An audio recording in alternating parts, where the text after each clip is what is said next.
3, 2, 1. Tony? Good evening, everyone, and welcome back to the VSI virtual pub. This evening, I'm joining you from the beer garden. I thought I'd take advantage of the good weather. And as I'm looking online here, I can see that there's people from all over the world, Argentina, USA, Spain, Morocco. So hopefully you guys are enjoying the good weather and you're looking forward to an entertaining evening with us tonight. Tonight, we've got media royalty. Jonathan Northcroft, Chief Football Correspondent from the Sunday Times since 2009. He's going to be having a conversation with sports psychologist and landlord of the pub, Michael Caulfield. Jonathan is well known for his insights into the world of football, and he's also written a number of books, most notably Fearless, on how Leicester City shook up the Premier League, and one on Manchester United called Opus, which, as a Manchester City fan, I'm not going to pay too much attention to. Tonight, Michael will lead the procession and the conversation with the guys. But before I hand over to Michael, I'm going to hand over to Tim Coates, who is going to explain how you guys on the platform can ask questions to Jonathan as we go along. Tim? Cool, thanks, Tony. If you're lucky enough to be a panelist and if you're lucky enough to be an attendee on the webinar, then you can ask questions. If you're watching this live stream on YouTube, you can't. So if you want to ask a question, you're going to have to use the chat box at the bottom of your screen. If you're on Zoom, that is the way to answer questions. And then we will we'll ask them if it's relevant as we're going on through the conversation. If not, we'll ask at the end. We'll pick 2 or 3 of the best questions. From there, and without further ado, I can hand this over to the landlord of the Shankly Arms. So I'm sure he'll explain very, very soon. Mr. Michael Caulfield with the accolade. Good evening and thank you, and good evening everybody. Welcome to the Shankly Arms. Shankly is that side of the door, and if he wakes up, you'll certainly hear him this side of the door in a moment. But more importantly, the guest tonight in the Shankly Arms is Jonathan Northcroft. Jonathan, good evening. Hello, Michael. How are you? I'm very well, thank you, Jonathan. We met virtually for the first time last week. I'm going to be very honest here as the landlord of the pub. I enjoyed your company then. I'm looking forward to it just as much tonight because you're an Aberdonian. You're an Aberdeen man through and through. So congratulations for that. We'll come on to them later. And we've got listeners and watchers tonight, I believe, Jonathan, from Argentina, Morocco, Spain, as we just heard. And you're in Leicester. And you're in the good old heart of the Midlands in Leicester. And that was the title of that great book, Fearless, because that was a season we'll never see again. How is Leicester, Jonathan? Is it got the hang still of being Premier League champions? Because it shook up everything. It's getting there, Michael. I mean, it's one of the pleasures of writing a book as opposed to writing newspaper stuff. As I suppose you write something for a newspaper, it's gone tomorrow, or it's gone in a couple of days' time. And a book hangs around for a little bit longer. And one of the sort of nice things is I get people coming up to me saying, Leicester fans saying, you know, I wasn't ready to read your book at the time. I wasn't ready to think about winning the title at the time. It all seems so surreal. It all seems so weird. And now I'm kind of in a place to be able to do it and to be able to process it. And that people are still processing it now. People are still kind of going back to the story and thinking, wow, that actually did happen, and trying to make sense of it. I think I always see the Leicester story as one of 2 halves. And the first part of the story is winning the title.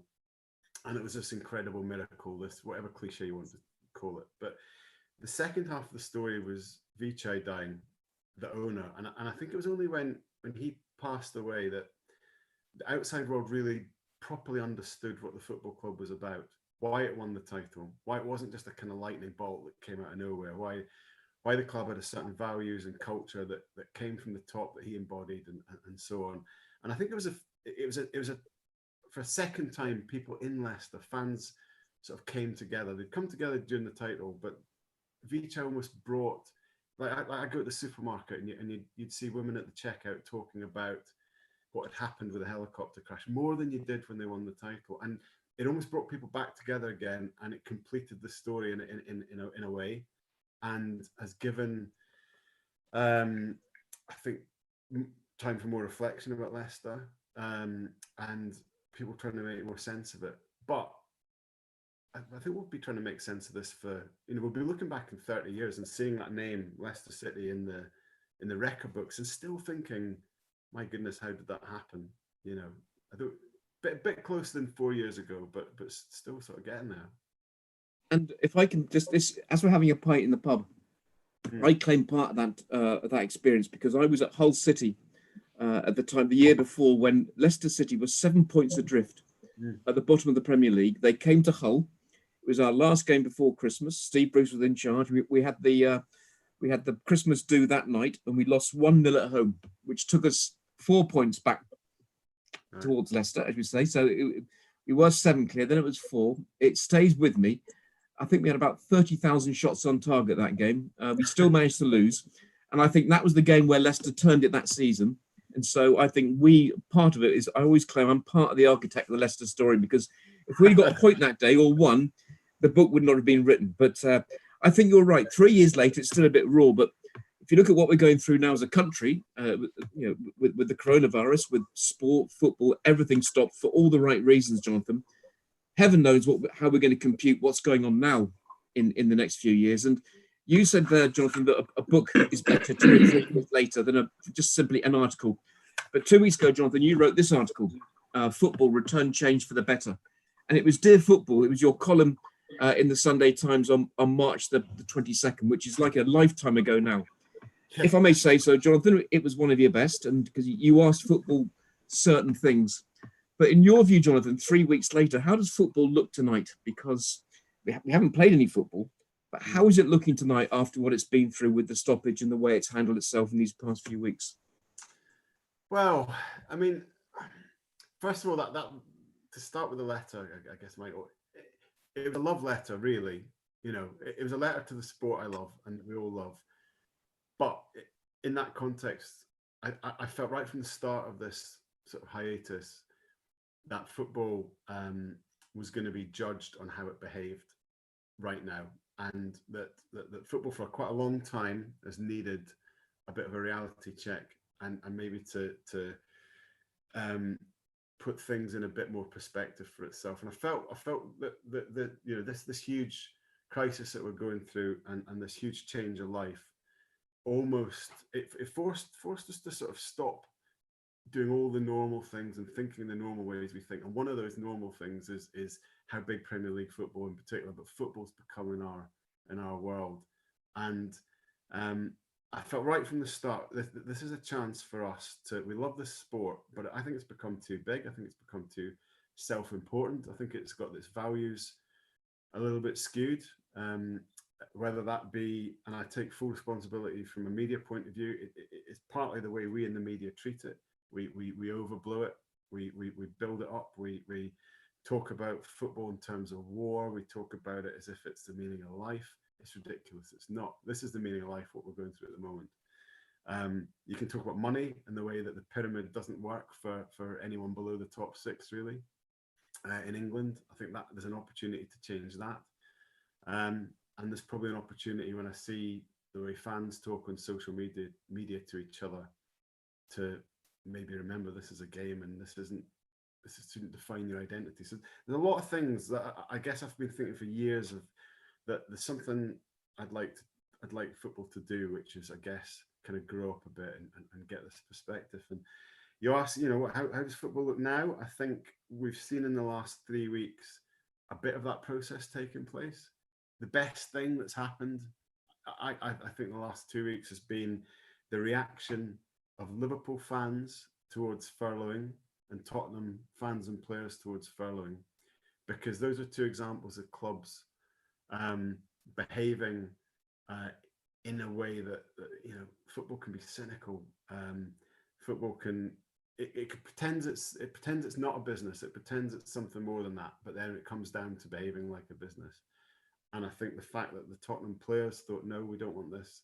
The fact Liverpool fans thought this doesn't represent our values. To me, that's a little bit of people taking back what it should be about. I'm kind of I know I'm rambling on for you, Michael. But you're not, Jonathan. We're having a pint in the. I can get away with this because we're in the Shankly Arms. So if ever we can get away with this discussion about Liverpool, it's in the Shankly Arms, because there was a bit of him in that decision, wasn't there? Yeah. I think that because the spirit of Shankly spoke, the fans spoke, and it took them 48 hours to undo that decision, didn't it? It didn't. You know, Shankly, that phrase that everyone comes out with, that Shankly said about, you know, life and death, and it's more important than that.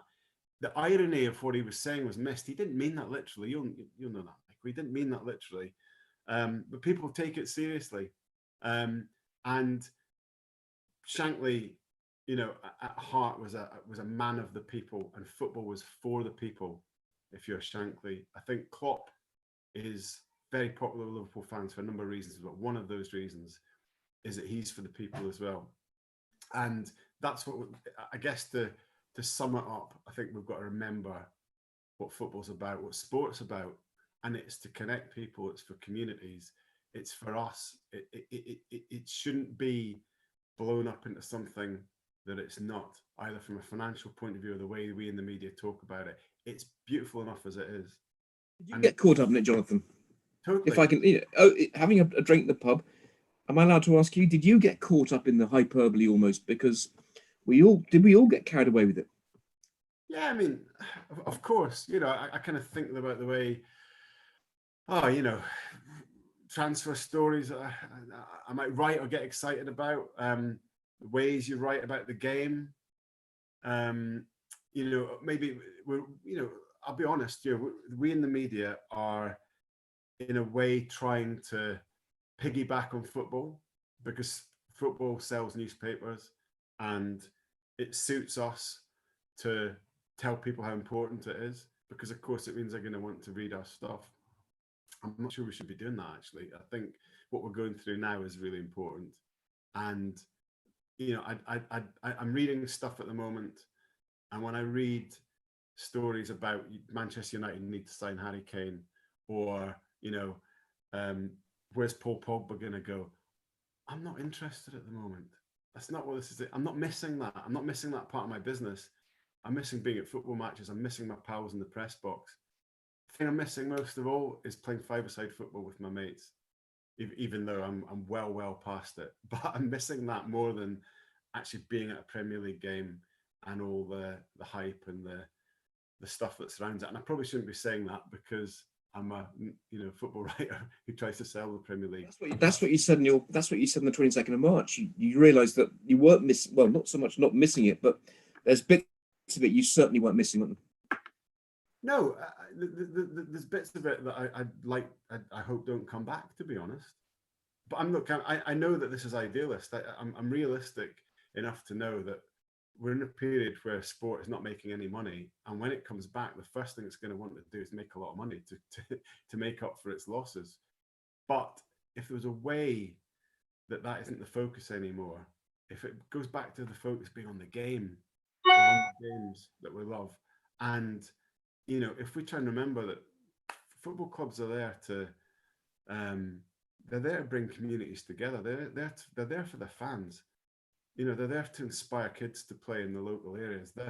That's a purpose. Of course, they have to make money, but the sport can't have it two ways.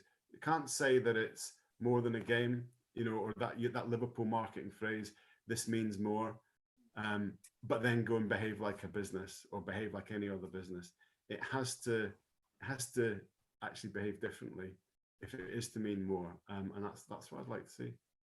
Can I ask you then, Jonathan, because I give far too much thought to this, because I've got a peripheral role in the sport, and I miss it, and I miss working it.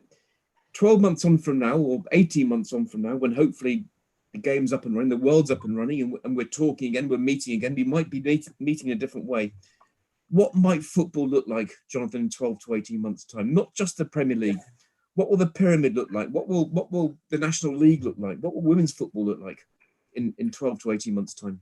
Well, I have my fears. I mean, I fear that we might come back to a terrain where it's actually gone the other way from what I want to see, where there's actually fewer clubs, where the big clubs have got more power. It's a survival of the fittest.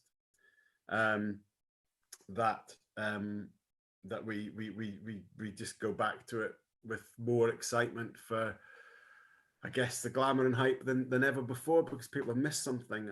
I'm although what I was writing about, what I've been saying is quite idealistic at heart. I suppose I'm a professional cynic because I'm a journalist.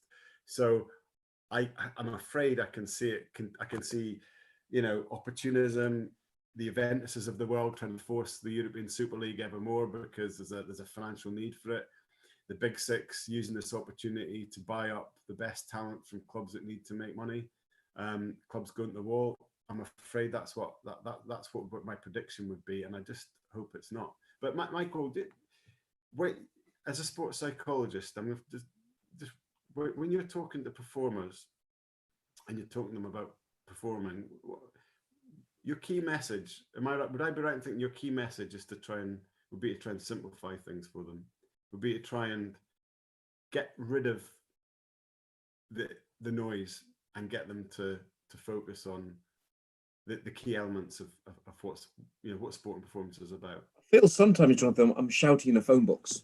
To use, if you can remember phone boxes, they're little red things they used to have telephones in them and all sorts. So you'd go down there with your 10p on a Saturday night. But I've always tried to get sports people, athletes, footballers back to playing like kids.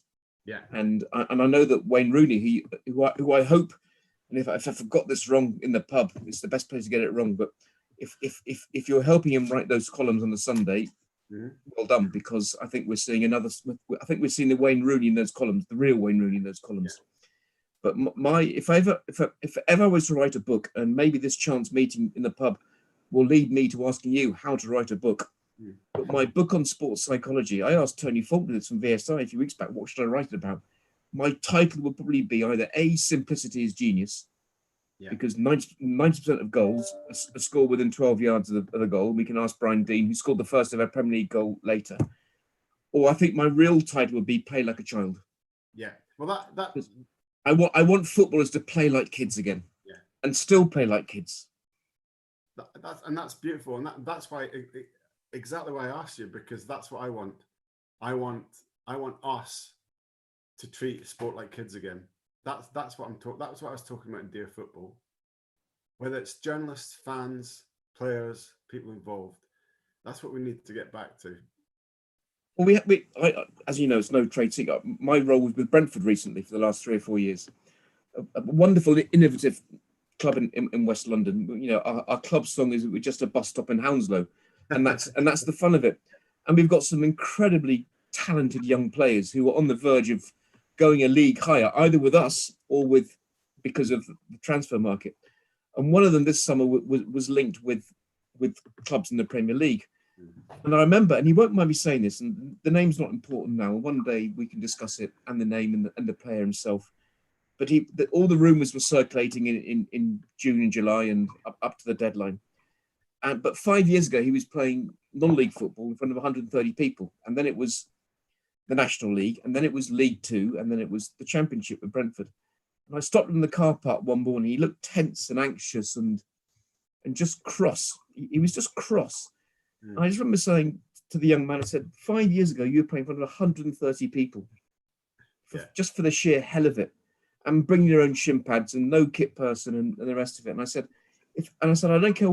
I do care what you do with your life, because I'm close to the young man as in many ways at the club, and I'm very keen for him to do well. But I don't want him to lose that 130 people attendance figure in his head, because that's why he loves playing football. And when he does go higher, and he will go higher, I hope he never loses that childlike joy of the game. And maybe through this wretched situation, we can all get that childlike enjoyment back of sport, not just football, but sport in general, and playing foot five-a-side with your mates. Even if your hamstring goes, doing your boots up, it doesn't really matter, does it? It doesn't. I mean, that five-a-side I play is that can be the best hour of my week, outside of the kids. And if I manage to do something half decent, which relatively isn't that decent at all, I'll be happy for the rest of the week. How ridiculous is that? It's a rubbish game of five-a-side football, but it's magic. It's just pure magic. I after writing the Dear Football piece, I spoke to a few kind of people around the game. I wanted to get a response, and I spoke to a guy called Derek Ely, who is Britain's oldest fan. He's supposed to be Britain's oldest fan anyway. He's 104, Derby County supporter. And he told me about going to the 1946 FA Cup final when he came back from the war. And he still goes to Derby matches. And that's a guy of, the life he's lived. and he's still got that connection that he had when he was a young man. And that, you know, without getting too idealistic again, that's what it's about. It's not whether Paul Pogba is going to go to Juventus or Real Madrid or whatever. I mean, of course, people are interested in that, but should we really, you know, fans wanting to change managers every 6 months, fans wanting to sign the next player, I just think we need to get away from that madness. We need to enjoy what we've got. Believe it or not, I'm not a Liverpool fan, but my dog's called Shankly because he captivated me as a leader. Yeah. And as the statue says, he made the people happy. And I think Klopp has made people happy.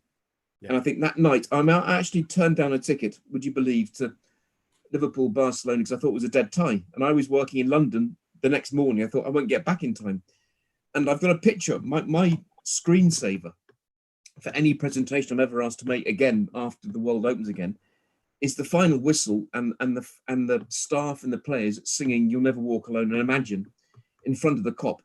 And I've counted 6 mobile phone lights during that moment. Fantastic. 6.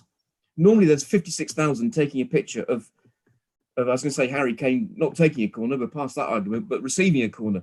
You know, we take a picture of anything. But at that moment, when they were singing "You'll Never Walk Alone" and then Imagine, because the second longest stadium announcer after Peter Gillam at Brentford, and that's a lovely interview, by the way, put on Imagine. Yeah. And no one was on their phone. And I thought, he's made the people happy again. And isn't that the point of football and sport? That is what it's about. And that, you know, a journalistic cliche sometimes is that you couldn't make it up. You couldn't script it. Who writes this player's script? And that night you're talking about, Michael, you know, Liverpool's winning goal comes from a kid who grew up, basically could see the training ground from his bedroom window, and he's playing in a team of multinational superstars. But the winning goal comes from Trent Alexander-Arnold having an idea in his head, a bit outside the box, taking that corner that he did, executing it, substitute scoring, super sub against Lionel Messi and best club of the modern era. It's ridiculous. We started talking about the Leicester thing. That was ridiculous. You can't. One of the reasons it's hard to film sport sometimes or make it into films is the scripts it writes itself are better than Hollywood or whatever can come up with. And that Liverpool night was part of it. How could you seriously propose a script where Liverpool beat Barcelona 4-0 and this kid from across the road from Melwood is the key figure in it? I mean, it's ridiculous, but it's wonderful, isn't it? The best bit is he had the courage to take the quick corner because, as you know, as I know, set plays are now almost American football in terms of their preparation. And he looked up, he spotted it, he turned around, he took it. And the best bit is a few weeks later when one of the stewards, who's about even older than you and me, he's walking back in his in his Dayglow jacket, and he whips in the quick corner in his dreams. And I think that's why he's made the people happy. But going back to the article, which reads better now 3 weeks later, a bit like your book 3 years later, if I can say so. There's a lot of I did click through the replies to it. There's a lot of anger out. There was a lot of anger out there too, as well. There was some anger out there from football people. They were cross with football. They were cross with football people. And we're going to speak in a minute in the snug to the first ever goal scorer, Brian Dean, in the first ever goal in the Premier League. Why are people so angry about football and sport at the minute, or football in particular? Yeah, I feel quite strongly about this. I mean, people seem to be angry in particular at footballers for earning too much money or for not being part of the real world or whatever. Now, absolute opposite is my experience. I think as a section of society, footballers and football people are as humble as you get relative to their wealth, particularly, but just humble anyway. They're in tune with where they come from. They've got a sense of community in what they do. They're really good people. And this kind of like discontent with sport and the glitz of it that I was trying to write about, it seems to have been transferred onto the players. That's not where it needs to lie. Players are good people, by and large. Yes, of course, there's a couple of examples, but the players are good people. But at the moment, I think there is anger because Football's become this lightning rod that, and because it's been blown up too much, it's become this lightning rod. So, you get to Armistice Day. What's football doing about it? There's a disaster in the world. How is the Premier League going to mark this disaster? Ridiculous.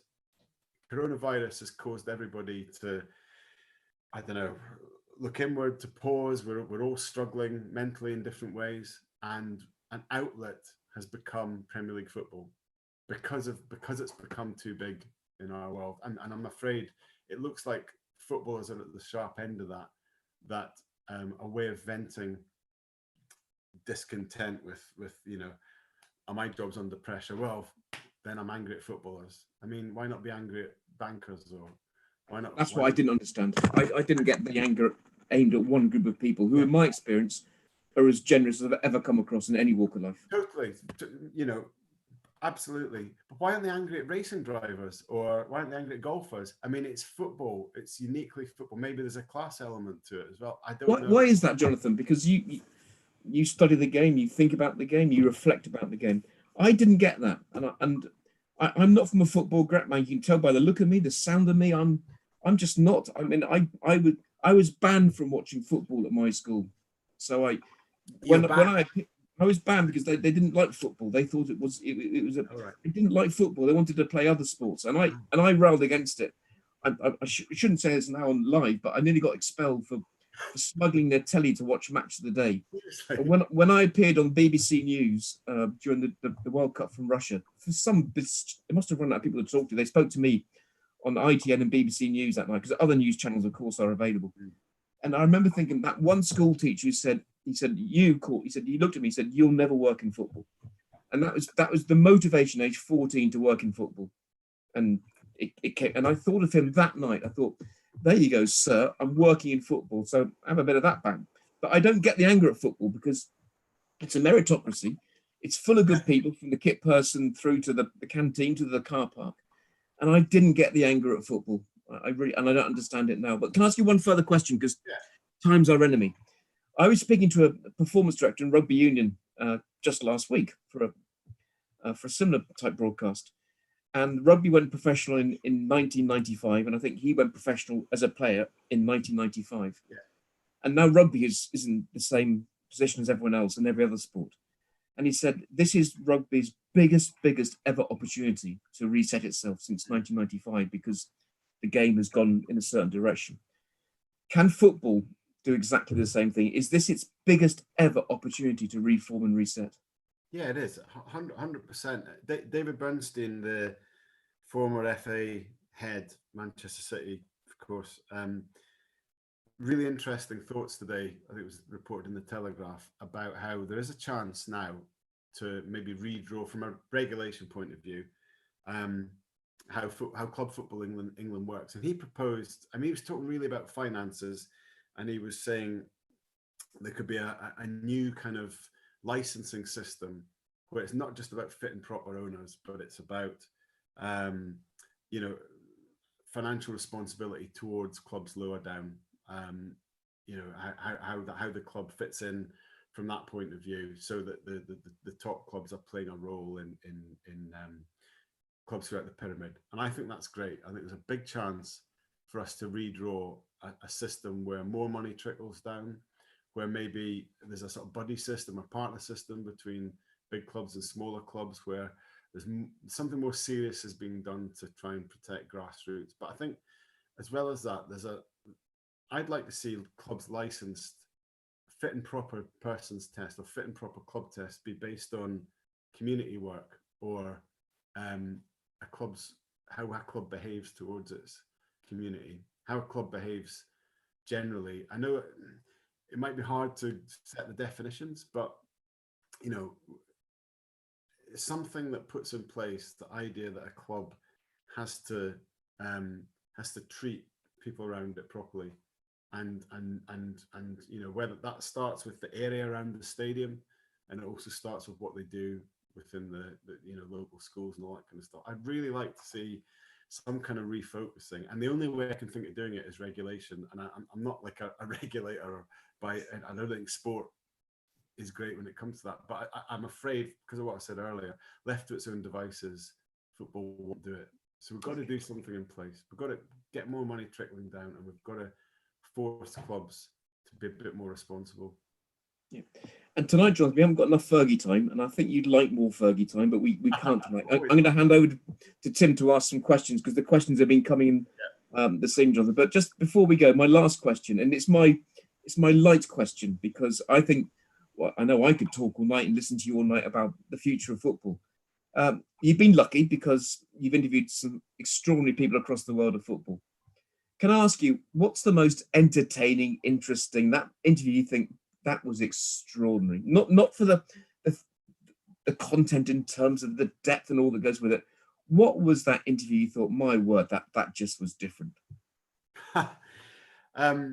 It's a hard one, because you interview so many people that, and what you do is you build yourself up to make that interview the most important thing that you do, and then you move on to the next one. So I've always got a recency bias, and it's hard. But I'll give you a couple. I don't know if you've ever heard of a player called Chick Charnley. Yes. Connoisseurs of Scottish football in the 90s will definitely know Chick Charnley, a real maverick, a kind of Scottish Letitia, but plus. Should have been a fun, should have been 50 caps for Scotland, but just a bam pot, as they would say in Glasgow. And he's having one of his kind of brief spells where he was doing really well. He was playing for Partick Thistle. Bit of a checkered sort of life that he was living, but I was sent to go and interview him, and it's the only interview that I've ever been involved in when money changed hands, because Chick wouldn't speak for more than and I can say the fee now. It was 200 quid. It wasn't anything. I worked for Scotland on Sunday, which was respectable broadsheet newspaper. Never ever paid for interviews, but this was the deal. And it was almost like, well, okay, it's Chick Charnley, and he, fine. And I went along to this interview. Chick could be quite sort of fierce. Went there with a photographer who just didn't know anything about football whatsoever. And I said, please don't say anything. Just let me sort of deal with this. Went to this tenement building in Glasgow. Knocked on the door. Chick invited us up, and basically, have you got the money? And I handed this envelope, and he counted it out in front of us. And for some reason, the photographer sort of said, Ali McCoist, Ali McCoist. And Chick was a big Celtic fan. And it was halfway through counting this money, and I had a look. He was, you could see in his mind, am I going to kick these guys out of the house? And then he went back to the money and thought, no, I think I'll just have the rest. We got the interview, and he was good. Another one with Pierre Van Hooijdonk. Yes. Interviewed him at Celtic, set it up. I don't know if you remember, Pierre at the time was in when he was at Celtic, he ended up in a wage dispute with the board, and he'd been promised, he said anyway, he'd been promised a wage rise if he scored a certain amount of goals. And then the board sort of reneged on it, and he did this interview in Holland where he basically was being paid £7,000 a week, and he wanted £10,000 a week. And the headline from the interview was £7,000 a week. That might be okay for a homeless guy, but not for Pierre Van Hooijdonk. That was his take on it. So I was trying to interview him about that, and he agreed the interview. I turned up, and he did that thing where he completely tried to give me the slip. So, spoke to the receptionist. Oh no, Pierre's not here. I knew he was there because I'd spoken to a fan outside and his car was still there. And I left the media room, went to the front entrance, and I managed to intercept him on the way out. And Pierre said, no, I didn't agree to this interview. And I was like, no, you did. He said, okay, you've got 2 minutes. So in front of all these fans who were waiting for his autograph, I started trying to do this interview. And I got through one question. Pierre gave it a kind of cursory answer. I got halfway through the second interview, and he took out this watch that was as big as a hubcap, and he just watched the second hand tick round to the hour, and he just went, that's 2 minutes, and he just walked off. And of course, I got a good piece out of it, because the piece was all about the non-interview rather than the interview. So I've just given you two stories from Scotland that they didn't Well, work. one day, Jonathan, I think we've already agreed. One day, when all this passes, we'll meet for a coffee, or we might get a glass of something somewhere together. In the meantime, John, firstly, thank you. Yeah. I'm going to hand back to Tim because he's got some questions which have been written in. And then Brian Dean, the first ever goal scorer in the Premier League, has a special guest for us and for you to talk to also. But in the meantime, Jonathan, thank you very much. It's been a pleasure having you in the Bill Shankly arms. And that quote is on my wall over there, upsides the picture with Pele and Bobby Moore. So that tells you my area. Jonathan, thanks for now. And Tim, are you there with some questions? I am indeed. Thanks, Michael. Really good. It's interesting. I read something very recently about the study that was done about why the anger, or the what do you call it before? It's about the passion, predominantly to do with football. Now, I'm not saying that any other sport is less passionate, but the fans seem to be more passionate and more involved when it comes to a football game, and it's that transference of that passion, whether they win, lose or draw, that transference, as you well know as a psychologist, as I do, is as soon as you transfer that into different areas, you look for a target, and the target predominantly are the players in football, because they're an easy target, because we put them on pedestals in the media. Sorry, just to build on that. I'd love to have a sit and discuss about it further. We haven't got Fergie time. We've got limited time. So we've got limited time. First one was a great question. This is from Jane.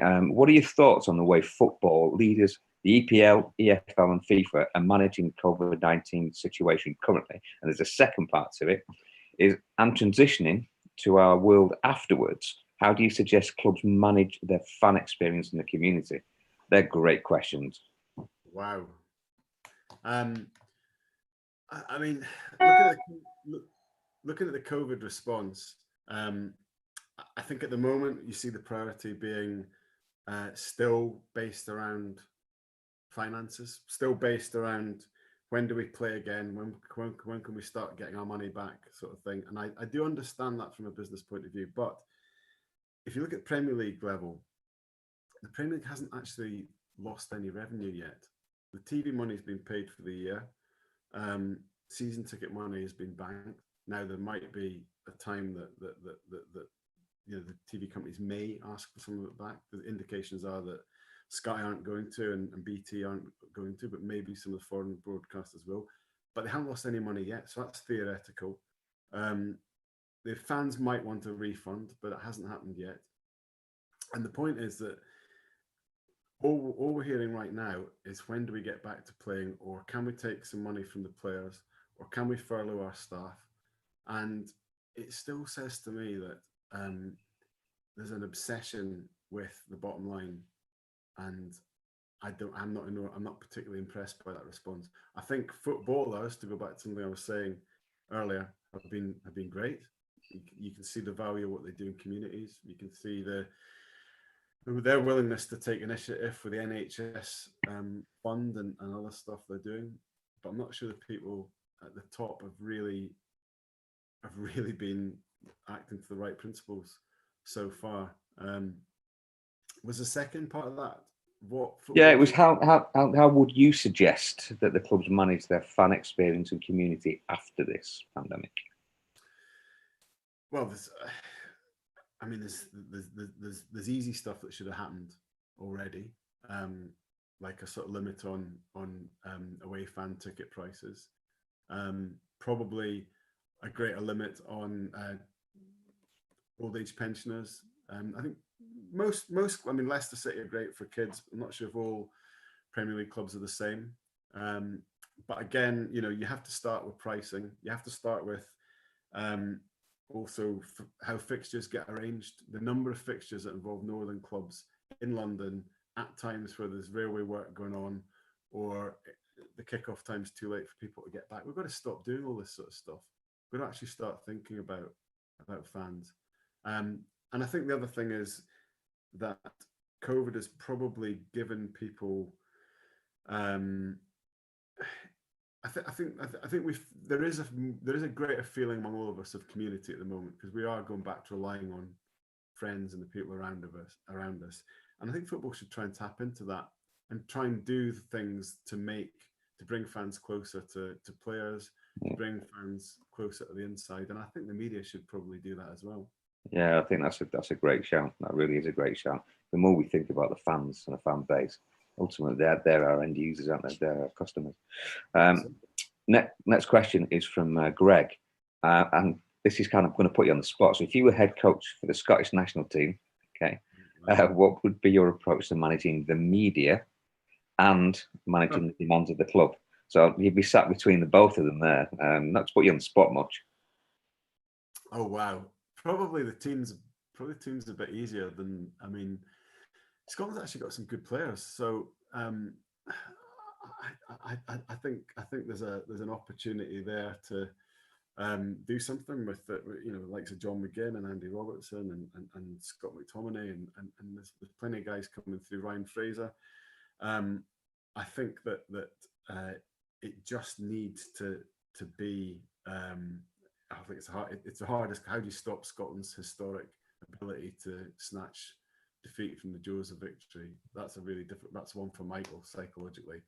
But you know, I'd just like to see positivity. There's been a lot of Scottish managers that have tried to sort of grind their way through stuff, and I actually think there's an opportunity for Scotland to, because of the profile of players they've got, just to have a bit more of a go and to reflect more the Scottish character. How you manage the Scottish media? I mean, I have to say I miss the Scottish media terribly. I absolutely love there's more of a sense of community there than you know I've seen in journalism, and I think they're quite easy to manage. You've just got to never mention the old firm at all. Never voice an opinion on anything to do with the old firm, and just about be all right. But Scottish media are fine. Just, you know, give everyone something to believe in, fans as well. Yeah. And there's a huge amount of goodwill. Okay, lost you a little bit there, but I'm just going to pass you back over. Thank you very much for that. Really appreciate it. You've answered it really transparently and with candidism. So very, very, very honest answers there. Michael, I'm going to pass this back to you because I'm just making sure we're on time. We are on time for once in our lives, and we've got a couple of special guests here. But to answer Jonathan's question about Scotland, is maybe they can play like kids now as well. They can play more car park football again, because you mentioned that the young player at Chelsea, you mentioned Andy Robertson, you mentioned John McGinn. There's some wonderful players north of the border, and maybe it's time for them to play like kids as well, rather than far too much information, because we can get drunk on information. Jonathan, I'm back, but I'm going to hand you straight over to a good friend of ours at VSI, Brian Dean. And he's got a particularly special guest of his in his snug tonight, because I think they go back a long way as well. And they could probably talk for hours about the stuff they got up to, because they're good people and they're good players. And they've got that little thing football does. You get that little bond, and you try breaking that bond because it's unbreakable. So Brian in Harrogate, how are you? Sorry, 1 second. There you know, Brian. Sorry. There he is. Brian, how are you? I'm good. I'm here in just looking out of my window. The sun's still shining, so I'm happy. And who have you got in the snug? Because you've got Jonathan Northcroft in Leicester. Who's in the snug in Suffolk with you tonight? So I've got a very good friend of mine. We played together at Leicester, room together.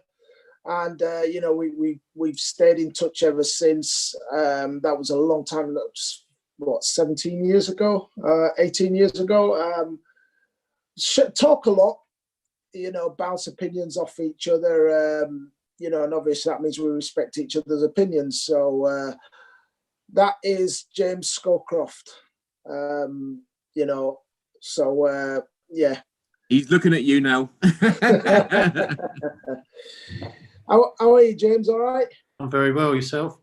Yeah. I'm good, thanks. I've really enjoyed. I found it fascinating listening to Jonathan.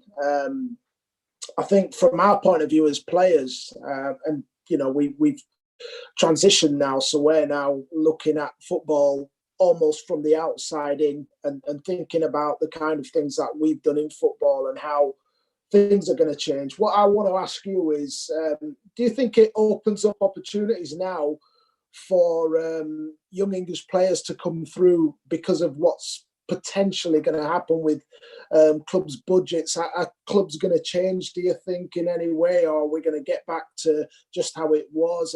Is that what clubs are looking to do? What's your thoughts? I don't think it will, Brian, because I think the situation abroad from a football financial point of view is a lot worse than what it is in our country. So, listen, everything is going to come down in the world in many different areas. But if you look, for example, if you look in France at the moment, Canal Plus have withheld their money to the league. Media Pro in Spain are doing similar. So, unfortunately, the foreign players are as good as the English players, but they're cheaper, and that's always going to be the case until Brexit. And the new Brexit rules, if they go through what they're being proposed at the moment, that's the biggest game changer I see in English football. I don't see this reset that everybody else sees. I just don't see it. Yeah, I mean, I kind of share your thoughts in a way in that, the first responsibility to a club is to win, and if they can get the best players cheaper, they're going to go for the quick win. Unfortunately, I mean, we can talk about developing our clubs and making them more robust over a number of years, but having played under some owners, they're looking at a quick fix from their point of view. While they're in charge, it's their legacy. But Brian, whatever the dynamics, clubs are always going to spend more money than what they actually have to get those players. Now, me and Jonathan go back a little while because we used to work a lot together on the time. So Jonathan mentions, will there be more money that gets filtered through the system into the lower leagues? But actually, see, the more money that goes into the bottom leagues, the more problems you'll get because they'll just overspend it. So if you look at Bury's problems, money was the problem because they overspent. The whole football nation's watched Sunderland Till I Die recently. And if you look at the money that's come down to, they just didn't know how to handle it, and they spent money ultimately that they didn't have. So that's always going to be the cycle. It's happened before the TV boom, and it will happen again. And until you can probably get different ownerships into football clubs and get more of a control and more of a sustainability, you're just going to repeat the cycle. Yeah. So James, just moving on slightly. I mean, I've got a second question for you, but can you tell us a little bit about what you're doing now yourself? So I've sort of set myself up, Brian, really set myself up my own football company, and it's something that I thought I needed when I was a player. So I'm currently working with some individuals, footballers, on a one-to-one, which on performance basis, which has gone very well, and we've talked privately about. And there's players at the very, very top, which are now going outside their clubs for extra help and extra, just that extra 1-2%. And I'm also heavily involved in recruitment, going around Europe, watching players, seeing different types of structures, how it works for different people, really. So that's as long as just still doing some media work as well. So I enjoy what I'm doing at the moment. Yeah, I mean, that's interesting because I know, like you said, me and you talk a lot. Now, do you see clubs improving their role in the development of players? I mean, when we were at Leicester together, we talked about, people used to say to me when I came out of football, what about becoming a striker coach? And we're like, yeah, well, we can see the need for that, but realistically, how do you feel that is going to become more of a responsibility of clubs or not? You'd like to say yes. We go back to, Jonathan lives in Leicester. We've lived in Leicester as well. This is going back a long time now, almost 20 years ago. I used to go watch Leicester Tigers. And I felt, and I still do, if anyone watches other sports, which I do, that the detail that they went into. I remember watching Leicester Tigers playing and looking at the detail that they went into. They had the army of coaches in a box on their laptops. They had forward, midfield coaches, and this is a long, long time. If you look at cricket, how cricket is taught, and we all watch the Ashes when it comes, and the breakdown that they go into in parts of the game. Football's a long, long way behind on a lot of this, and I think one or two people are slowly starting to cotton on. But in football, Brian, we've experienced it. You get this sort of lack of education that just repeats itself because. You'd go to most Premier League training grounds, most are doing the same drills. You go to most people that work in recruitment, they're watching the same players. And it's interesting, yeah. I'm going to say it's interesting, isn't it? Because, like I say, to a degree, both yourself and myself have looked at the game outside. and we've looked at how it's being run on the inside, and you almost want to be able to tell people and guide people about how to improve.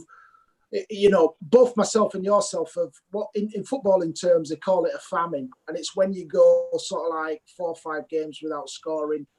It's more of a psychological thing then. Yeah, it is. And unfortunately, you know, earlier on, you know, people mentioned, you know, go and be that kid in the playground. It's impossible to do. You're playing at a level where you are so judged. And I don't know that one of the best things I've watched in the last 3 weeks on this lockdown is, I think it's Michael Calvin, The Game. Jonathan, he wrote a book, and then BT Sport. And there's a lad called Drew Broughton who's mentioned on it as well. And he literally said, your life gets pulled away from you, the rug, and it does. And as soon as I said that, I thought, I know exactly what you've got. For 15, 18 years, you give your life to football. You're not in control of your life. You haven't got that destiny that you think you've got in your hands. And I always say the worst thing about football is the age that you actually play it. If only you could play it 10 years later when you've got a little life experience, you'd be able to handle situations better. I'll always remember, and I look back at my career, and I always think I stopped actually enjoying football when I left Sheffield United the first time, because everything I did was instinct. I was given that freedom, and then when I went into a more serious situation, shall we say, it became a job. Yeah. And people will. I stopped at 16. I stopped enjoying it at 16. I left school, went straight into a real ruthless, tough environment. And you think, nothing's prepared me for this. This is totally the opposite. So I thought, being a professional. Yeah. And it is a little bit sink and swim. And you literally just have to get through on your survival instincts. Yeah. And at the end of your career, you actually start to gain knowledge of, I'm overthinking it a little bit. I can control, I can turn off from negative people in the media, negative teammates, negative managers, negative people in the crowd. This wave of negativity just comes from you from day one. Lads, is there anything you could have done to enjoy it more, though? I mean, does it have to be that way? It's, to be honest, it's literally a jungle. You know what I mean? And if you haven't got that ability that I have the tiger, there's a piece of meat on the table that is mine. If you go in there with the attitude of, listen, guys, come on, share with me, you ain't getting anything. Yeah. It is a tough school. And it's sometimes I remember when I was at Leeds, and when I'd just gone there, and my first year was a bit of a struggle there. And I remember I'd pull up to the front gates, and as soon as I pulled up to the front gates, I'd have that twisted feeling in my stomach, because there were things outside of my control, and I wasn't enjoying it. And every player goes through that, but it's how you come out of it the other side. And it's you're building up your resilience all the time, but it ain't easy. Brian, can I ask a question, please? Sure. And this has turned into something we didn't expect this evening, I can assure you. Brian, I came from a horse racing background originally. I was a Gordon Taylor of another sport, horse racing, jockeys. And jockeys are as tough as they don't eat, they don't sleep, they don't do anything. They just get hurt basically and out in hospital and skint. And they're a remarkable group of people. I've worked in most sports, mainstream sports. I work in rugby union as well, James, and I work in cricket. And I've found that even though I've had a lot of practice now and I've got semi-competent at it, football's still the one industry that's still learning to talk and ask for a bit of help and a bit of understanding, because you parked at Ellen Road with that twisted feeling in your gut. And I think what football still does is goes, I'll get on with it. And Drew has mentioned it, and when he spoke to Michael Calvin, football is still very slow, and footballers are going, give me a hand here because I'm struggling. Because jogging out in front of 40,000 people who are calling you an X, Y, and Z if you miss a goal is not normal. And yet still football finds it really hard to talk. No, it isn't. And again, it comes down to being able to recruit the right people with the right understandings of what's going on in those situations. And, if you look at, sometimes you look at owners of clubs, they think it's easy. I mean, I watched the documentary Sunderland Till I Die as well. And the guy's being told not to pay more than a certain amount for a player, and he still goes out and spends 2-3 times the amount. against the better judgment of professional advice. So it is a difficult Michael, industry. yeah. So to answer that question, the problem you got with football is it is so intense and it is so judgmental that it's impossible to play in front of 40,000 people, to play in front of millions on TV, people, wonderful people like Jonathan Wright, but miss a good goal scoring chance that doesn't win, and people not judge you. I know that, and I know that because I work and I try and help them through it. And yeah, you can't. And I've always got a theory about footballers: the ones who unintelligent is possibly the wrong. The ones who actually aren't aware of who they are and what they're doing are actually the best footballers. The ones that think about it and become overthinking's an illness, as I always say. Thinking too much is worse than your hamstring going. That is. Yeah. Okay, that's for another day. But it's been. Thank you. Sorry to interrupt your conversation, but I had to, Brian, because when that twisted Michael, I think you're going to pass it over. Andy's got a question that's a burning question. There, he's going to jump in. It might be the last of the night, I'm afraid, but we'll. Yeah. And Andy, did you want to jump in? Well, I was just sitting listening to all three of the guys and reflecting on contributions that players have made, but it still strikes me there's a void of leadership across the board. And I'm interested to know from each of you, starting with Jonathan maybe, you've all encountered great leaders during the course of your careers. Jonathan, you've interviewed some of the great and the good of football for some time. Who would be the finest leader that you have encountered? Well, I mean, you're asking an Aberdeen fan who grew up with the great team of the 80s. But genuinely, it would be Alex Ferguson. I always find the managers are the most interesting to interview, without a doubt. Klopp, amazing. Nuno Espirito Santo interviewed him recently, but Fergie's he's just above everyone else. The layers of complexity that guy has to him, the way he's planned ahead. I was speaking to an ex-United player only today who told a lovely story about Fergie pointing at a youth team player and saying, in 18 months' time, he'll be playing in my League Cup team. The way he was the director of football himself, as well as being a manager, as well as being this kind of, energy charge for the dressing room is incredible. And speaking to him, both intimidating, charming, a guy who knows everything there is to know about football, but knows a lot about life as well. Just everything. And that's before you even get to what he achieved. So, without a doubt, the best manager I've interviewed from an interviewing point of view, and the best manager I think there's ever been. James, can I ask the same question of you? Because VSI is in the business of delivering leadership programs that equip many people for serious roles in sport. And James, I'd ask you the same question. Who's the best leader you've engaged with, and why? It's a good question, actually, and it's people often ask, who's the best man? I don't really have one, but the one person who was totally different, who had the man management skills, and I always believe someone who's a good leader can give you different messages as well. They haven't just got the one consistent message, that they can. I had a spell plan under Neil Warnock, and I thought his man management skills were very, very good.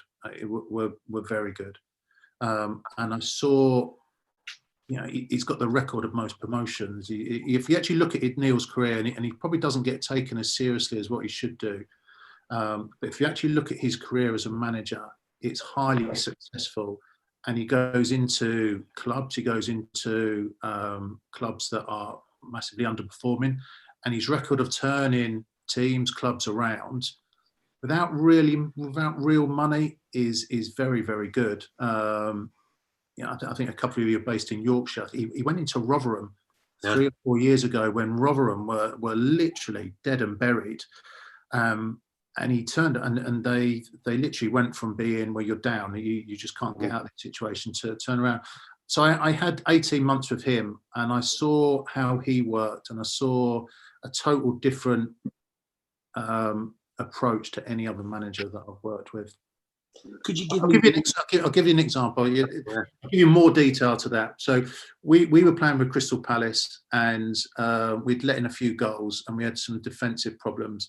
And you get all these wonderful coaches with these bright ideas, and now you get all these analytical people that come in and try and basically overcomplicate, overcloud the situation. And we actually trained on the Selhurst Park pitch. This is at Crystal Palace, and he turns up halfway through training, and we're doing a defensive session, and he stops it all.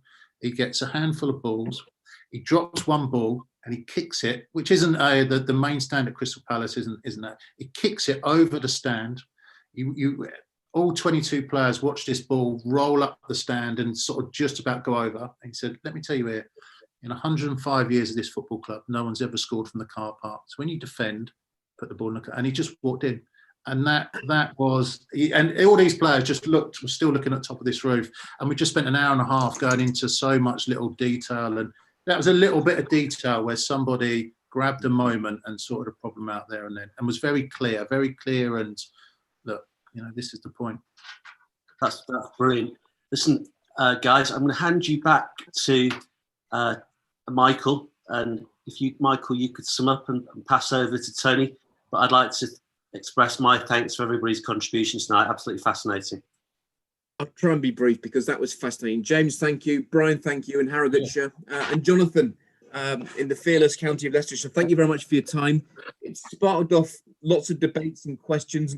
The great thing is not everyone has to agree with each other, but it's fueled the stimulation here. So thank you all very much for your contributions this evening. Jonathan, and I hope we can meet for that pint one day and then get Brian and James back together again. So thank you all very much. And I'm going to hand back to Tony in the beer garden, somewhere close to Manchester City's training ground, no doubt. Tony, you still there? I popped inside from the beer garden, Michael. It's a little bit chilly outside. So, that's just so poor. But never mind. We've got the fire working, but never mind.